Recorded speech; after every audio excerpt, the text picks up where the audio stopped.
धर्मी और दुष्ट में अंतर देखेंगे। क्या ही धन्य है वह मनुष्य जो दुष्ट की संपत्ति पर नहीं चलता, न पापी के मार्ग पर खड़ा होता और न ही ठट्ठा करने वालों की बैठक में बैठता, परंतु वह यहोवा की व्यवस्था में आनंदित होता है और उसकी व्यवस्था में दिन रात मनन करता है। वह उस वृक्ष के समान है जो जलधाराओं के किनारे लगाया गया है और अपनी रीतों पे फलता है, जिससे ये पत्ते कभी मुरझाते नहीं। इसलिए वे कुछ भी वह मनुष्य करता है वह उसमें सफल होता जाता है। दुष्ट ऐसे नहीं होते, वे भूसी के समान होते हैं जिसे पवन में ले जाता है, इसलिए उड़ा ले जाता है।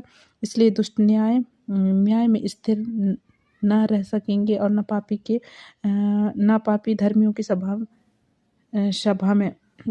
सभा में। आगे लिखा है, यहोवा क्योंकि यहोवा धर्मी के मार्ग को जानता है परंतु दुष्ट के मार्ग नष्ट हो जाएंगे। परमेश्वर का वचन ये बताता है, इसमें लिखा है कि हमें धर्मी लोग क्या करते हैं, धन्य है वो धर्मी जो कि पापियों से अलग है, दुष्ट से अलग है। वो पापी लोग क्या करते हैं कि पाप करते जाते हैं मार्ग पे और रास्ते पे, और या अपने जीवन में और ठट्ठा करने वालों की बैठक में नहीं बैठते। इसका मतलब ये है, जैसे आज देखो कहीं भी आपने भी देखा होगा कि ठट्ठा करने वाले मतलब ग्रुपे में करना कि इसका बेटा ऐसा, उसकी बेटी ऐसे, किसी के बारे में चुगलीबाजी करना, किसी की बुराइयां करना, किसी की फैमिली में, किसी के बेटा की, किसी बहू की। ये है किसका काम है, ये पापी का काम है। ये बिल्कुल हमें नहीं करना है, ऐसा बिल्कुल नहीं करना है। जैसे नेगेटिव थॉट आता भी है तो हमें पॉजिटिव में बदलना है, पॉजिटिव थिंकिंग सोचना है। परंतु यहोवा जो धर्मी लोग हैं वो यहोवा की व्यवस्था में रात दिन मनन करते हैं, मतलब उनकी प्रार्थना दुआ में लगे रहते हैं यहोवा की, वो बिल्कुल ऐसा नहीं करते।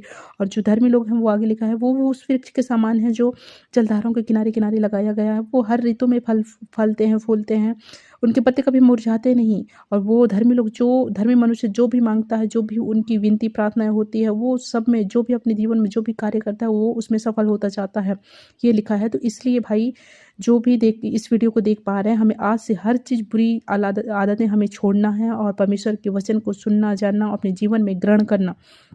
दुष्ट ऐसे नहीं होते, दुष्ट लोग बिल्कुल ऐसे नहीं होते हैं। वे भूसी के समान होते हैं जिससे पवन उसे ले जाता है। मतलब कि परमेश्वर का वचन ये बताता है इसमें कि जो धर्मी लोग जो दुष्ट होते हैं वो बिल्कुल ऐसे नहीं होते हैं। वो जैसे अपन धान खलिहान में गाते हैं ना, तो वो धान को और भूसी को अलग करते हैं और वो भूसी हवा से उड़ा के हवा ले जा लेता है और धान अलग हो जाता है, उसी के समान है वो लोग, ये बताता है। और आगे लिखा है कि क्योंकि यहोवा धर्मी के मार्ग को जानता है। यहोवा क्या करता है, धर्मी कौन है, धर्मी के मार्ग को जानता है परंतु दुष्ट के मार्ग नष्ट हो जाता है।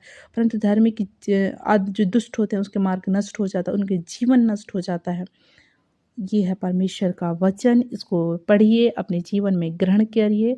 धन्यवाद। थैंक यू जीसस इस वचन के लिए।